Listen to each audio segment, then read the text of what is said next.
சிவகங்கை மாவட்டம் திருப்பத்தூர் அருகே பழமையான கோயிலில் நடைபெற்ற திருக்குட நன்னீராட்டு விழாவில் திரளான பக்தர்கள் கலந்து கொண்டு வழிபட்டனர். இளையாத்தங்குடி கிராமத்தில் உள்ள அங்காள பரமேஸ்வரி, மலையாள கருப்பையா கோயில்கள் புகழ்பெற்ற திருத்தலங்களாகும். இக்கோயிலில் நடைபெற்ற திருப்பணிகள் நிறைவடைந்ததைத் தொடர்ந்து திருக்குட நன்னீராட்டு விழா நடைபெற்றது. 4 கால பூஜைகள் உள்ளிட்ட வைபவங்களை தொடர்ந்து பல்வேறு புண்ணிய நதிகளிலிருந்து கொண்டுவரப்பட்ட புனித நீரை சிவாச்சாரியார்கள் கோயில் கலசங்களில் ஊற்றினர்.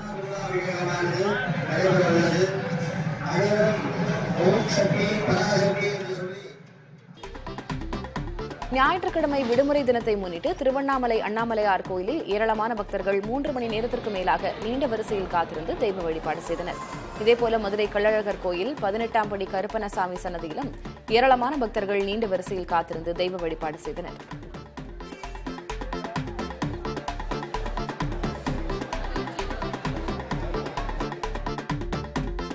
சோமையம்பாளையம் ஊராட்சியை கோவை மாநகராட்சியுடன் இணைப்பதற்கு எதிர்ப்பு தெரிவித்து கிராம மக்கள் கையெழுத்து இயக்கம் நடத்தினர்.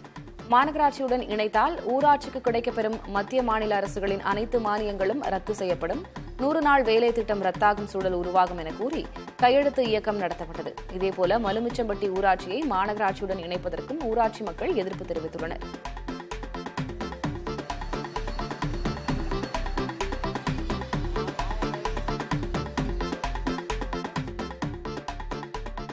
தேசிய சாலை பாதுகாப்பு மாதத்தை முன்னிட்டு புதுச்சேரியில் போக்குவரத்து காவல்துறை சார்பில் தலைக்கவச விழிப்புணர்வு வாக்கத்தான் நடைபெற்றது.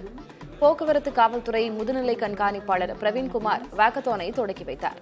கல்லூரி மாணவர்கள் உள்ளிட்டோர் சுமார் 5 கிலோமீட்டர் வரை சென்று இருசக்கர வாகன ஓட்டுநர்கள் தலைக்கவசம் அணிவதன் அவசியம் குறித்து விழிப்புணர்வை ஏற்படுத்தினர்.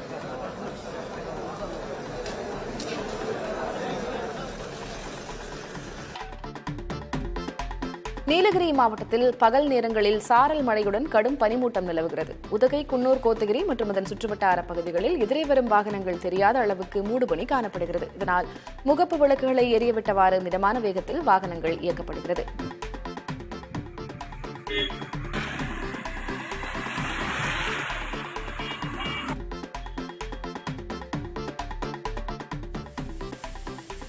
தென்காசியில் பெய்த கனமழை காரணமாக குற்றாலத்தில் குளிப்பதற்கு தடை விதிக்கப்பட்டுள்ளது. நேற்று இரவு பொழிந்த மழை காரணமாக அருவியில் தண்ணீர் ஆர்ப்பரித்து கொட்டுகிறது. இதனால் பாதுகாப்பு முன்னெச்சரிக்கை நடவடிக்கையாக குற்றாலம் மெயின் அருவி, ஐந்தருவி, பழைய குற்றால அருவிகளில் சுற்றுலா பயணிகள் குளிக்க தடை விதிக்கப்பட்டுள்ளது. இதனால் அருவியில் குளிக்க வந்தவர்கள் ஏமாற்றத்துடன் திரும்பிச் சென்றனர்.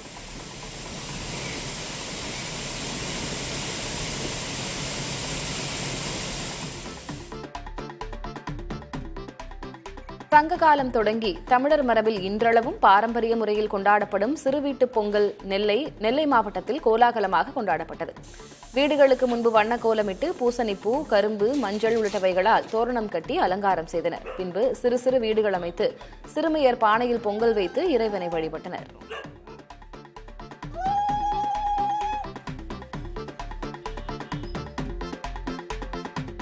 சேலம் மாவட்டம் ஆத்தூர் அருகே நடைபெற்ற வழுக்குமரம் ஏறும் போட்டியில் பெண்கள் ஆர்வத்துடன் பங்கேற்றனர். பொங்கல் பண்டிகையை முன்னிட்டு கல்பகனூரில் பல்வேறு விளையாட்டுப் போட்டிகளின் ஒரு பகுதியாக வழுக்குமரம் ஏறும் போட்டியும் நடைபெற்றது. இதில் ஆர்வத்துடன் பங்கேற்றவர்களை சக பெண்கள் உற்சாகமூட்டி மகிழ்ந்தனர்.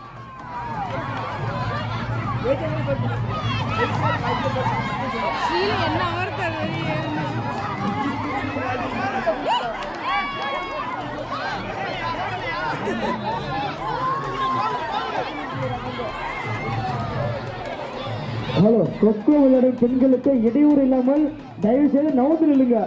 அவங்க கஷ்டப்பட்டு விளையாண்டுருக்காங்க, ஓடி ஓடி கொஞ்சம் அருமையான முறைகள். காஞ்சிபுரம் மாவட்டம் மதுரமங்கலம் கிராமத்தில் உள்ள வைகுண்ட பெருமாள் கோயிலில் தேர் வெள்ளோட்டம் வெகு விமரிசையாக நடைபெற்றது. புதிதாக உருவாக்கப்பட்ட தேரை இந்து சமய அறநிலையத்துறை அதிகாரிகள் மற்றும் பக்தர்கள் வடம் பிடித்து எடுத்தனர். திருத்தேரில் தசாவதாரங்கள் மற்றும் பல்வேறு தெய்வ திருவுருவங்கள் அமைக்கப்பட்டுள்ளது குறிப்பிடத்தக்கது. மதுரமங்கலம் கிராமத்தில் 50 வருடங்களுக்கு பிறகு இந்த தேர் வலம் வந்ததால் திரளான பக்தர்கள் வழிபட்டனர்.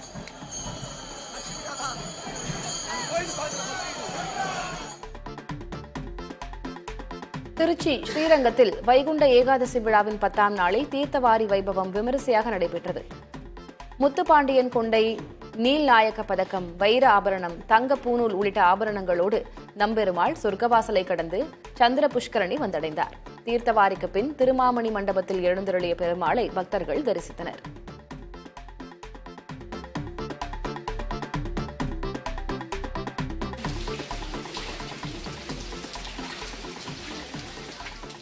ராமநாதபுரத்தில் பெய்த கனமழை காரணமாக சாலைகளில் தண்ணீர் தேங்கியது.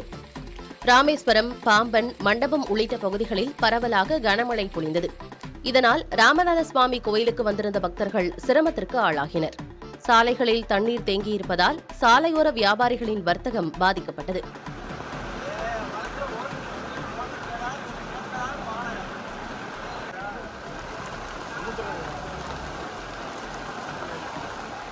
இதேபோல திருத்தணியில் பெய்த கனமழை காரணமாக முருகன் கோயிலுக்கு செல்லும் படிக்கட்டுகளில் தண்ணீர் ஆர்ப்பரித்துச் சென்றது.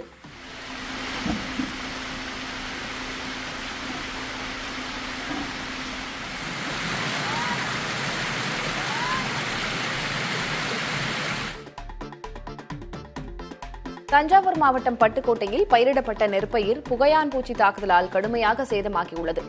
அறுவடைக்கு தயாராக இருந்த நேரத்தில் 500 ஏக்கர் பரப்பளவிலான பயிர்கள் பாதிக்கப்பட்டதால் நஷ்டமடைந்துள்ளதாக விவசாயிகள் வேதனையோடு தெரிவித்துள்ளனர். பயிர் கருகியதால் சுமார் 3 லட்சம் ரூபாய் வரை இழப்பு ஏற்பட்டுள்ளதாக கூறுகின்றனர்.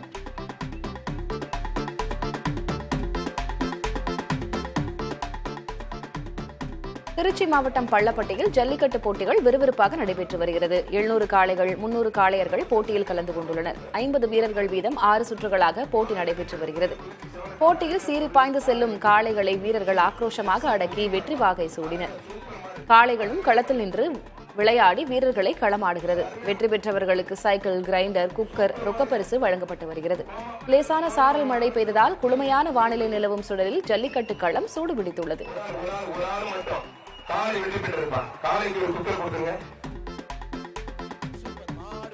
புதுக்கோட்டை மாவட்டம் முக்காணிப்பட்டியில் 600 காளைகள் பங்கேற்கும் ஜல்லிக்கட்டு போட்டி விமரிசையாக நடைபெற்று வருகிறது. புனித ஆரோக்கிய அன்னை தேவாலயத்தின் பொங்கல் திருவிழாவை முன்னிட்டு நடைபெற்று வரும் இப்போட்டியில் சிவகங்கை, மதுரை, ராமநாதபுரம், திருச்சி உள்ளிட்ட மாவட்டங்களிலிருந்து காளைகள் பங்கேற்றுள்ளன. ஜல்லிக்கட்டு காளைகளை பிடிக்க 250 வீரர்கள் களமாடி வருகின்றனர். சட்டமன்ற உறுப்பினர் முத்துராஜா மற்றும் வருவாய் கோட்டாட்சியர் ஐஸ்வர்யா ஆகியோர் போட்டியை கொடியசைத்து தொடக்கி வைத்தனர். வெற்றி பெறுவோருக்கு இருசக்கர வாகனம் உட்பட ஏராளமான பரிசுகள் வழங்கப்பட்டு வருகின்றன. சுற்றுவட்டார பகுதிகளிலிருந்து ஆயிரக்கணக்கான மக்கள் போட்டியை ரசித்து வருகின்றனர்.